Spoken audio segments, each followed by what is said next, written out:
Today, the search for California's Night Stalker continues. I'm afraid for everybody, elderly, young, everybody. He took a woman in her 60s and stomped her to death with his foot, leaving an imprint of a shoe on the side of her face. The suspect has used guns, knives, tire irons. I knew how vicious and violent he really was. Before he had a name, he had a presence, a shadow slipping through open windows, leaving behind blood, fear, and silence. I care about myself, really. I don't care about what happens to me. I never did, really. In 1985, Los Angeles became his playground and his hunting ground. This is the Grim Crim Vault. In this case, it changed how an entire city slept at night. He didn't care if you were rich or poor, young or old, alone or asleep beside someone. He moved in silence, struck without warning, and vanished before anyone knew what had happened. What he left behind wasn't just crime scenes. It was a city paralyzed by fear. His name was Richard Ramirez, but to the people of California, he became something far more terrifying, the Night Stalker. Richard Leyva Ramirez was born on February 29, 1960, in El Paso, Texas. The youngest of 5 children, he grew up in a working-class Mexican-American household. His father, Julian, was a former police officer with a violent temper, known to lash out at home. Richard, quiet and withdrawn, often avoided conflict by escaping into his own world. Sometimes that meant sleeping in cemeteries to get away from the chaos. But the real turning point came when Richard was 12 years old. That's when he started spending time with his cousin, Miguel Mike Ramirez, a Vietnam veteran with a deeply disturbed mind. Mike didn't come back from the war with just scars. He brought home something far more dangerous. He showed Richard Polaroids of women he claimed to have raped and murdered overseas. In one, a woman's head had been placed on a stick. Richard didn't look away. He listened. He learned. One day in front of Richard, Mike shot and killed his wife during an argument. The bullet went straight into her face. She died instantly. Richard watched in silence. Mike was arrested, but later found not guilty by reason of insanity. He was sent to a mental institution. Richard, on the other hand, was left to process what he'd seen, alone. Throughout his teens, Richard's fascination with violence grew. He became obsessed with Satanism, heavy metal, and graphic imagery. He dropped out of high school and began drifting across the country, eventually ending up in California. He lived in rundown motels, supported himself through petty theft, and started using cocaine. But what was simmering beneath the surface was darker than anyone could have imagined. His first known murder wouldn't be linked to him for decades. On April 10, 1984, a 9-year-old girl named May Lung was lured into a basement in San Francisco.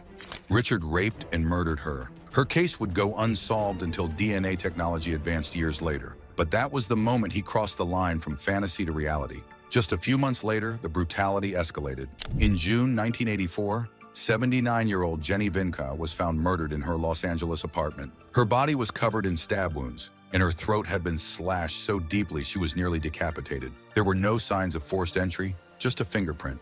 A single, useless fingerprint. At the time, there was no match in the system. Then came the storm of 1985. On March 17th, Richard Ramirez attacked 22-year-old Maria Hernandez outside her Rosemead home. He shot her in the face, but miraculously, she survived. The bullet had ricocheted off her car keys. But inside the house, her roommate, Dale Okazaki, wasn't as lucky. Richard shot her at close range and fled the scene. Less than an hour later, in a separate attack, he dragged 30-year-old Tsai Lian Yu out of her car and shot her multiple times. She died shortly after. 3 victims in one night, and he was just getting started. Ramirez struck again just days later. He broke into the Whittier home of Vincent and Maxine Zazara. Vincent, 64, was shot and killed in his sleep. Maxine, 44, was subjected to unthinkable violence. After stabbing her repeatedly, Ramirez gouged out her eyes and placed them in a jewelry box. It was one of the first signs that his killings weren't just about control or lust. He wanted to desecrate, to destroy. By now, Los Angeles County was in a panic. The press dubbed him the Valley Intruder, and later, the walk-in killer. The randomness of his crimes made it impossible to predict where he'd go next. He would strike homes in affluent suburbs, rundown neighborhoods, or quiet cul-de-sacs. Anywhere he felt like. He used guns, knives, hammers, machetes. He raped, beat, strangled, mutilated. He spoke of Satan, carved pentagrams, and forced victims to swear to the devil for mercy. He didn't have a pattern. That was his pattern. He struck again in Monterey Park, Burbank, Sierra Madre, Arcadia, and Glendale. He wasn't just a serial killer, he was a serial invader, turning the safety of home into a nightmare. His victims ranged from children to pensioners. Entire families were destroyed in a single night. Police were overwhelmed. The scale and pace of the violence was unlike anything they'd seen. But Ramirez made mistakes. In one home, he left behind a distinct shoe print, an avia trainer that was extremely rare in the US. Investigators traced sales of the shoe and narrowed down the list of possible suspects. It wasn't much, but it was something. Then a break.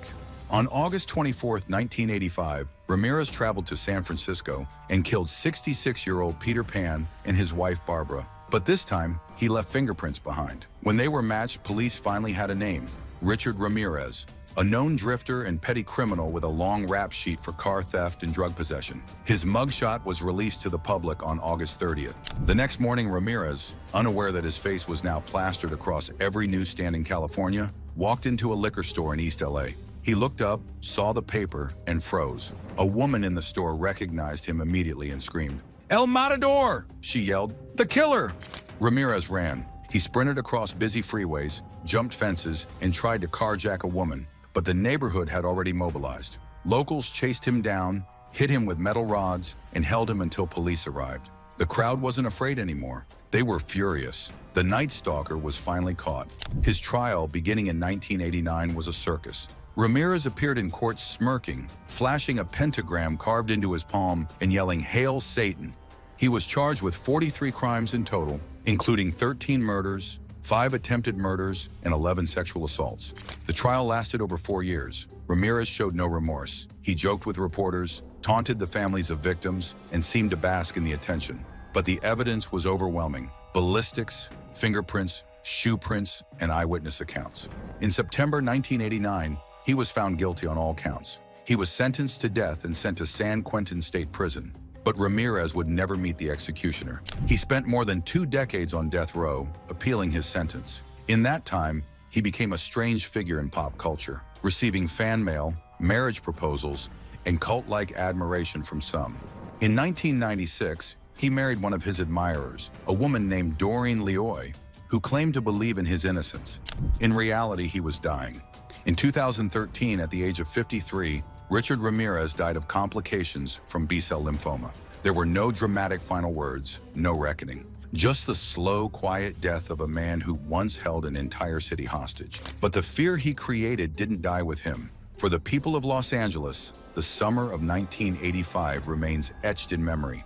A time when doors were double-locked, windows nailed shut, and every noise in the night sent a chill down the spine. Because evil didn't knock, it walked right in. Want more of the goriest, most messed up cases out there? Subscribe to the Grim Crim Vault so you never miss the next disturbing story.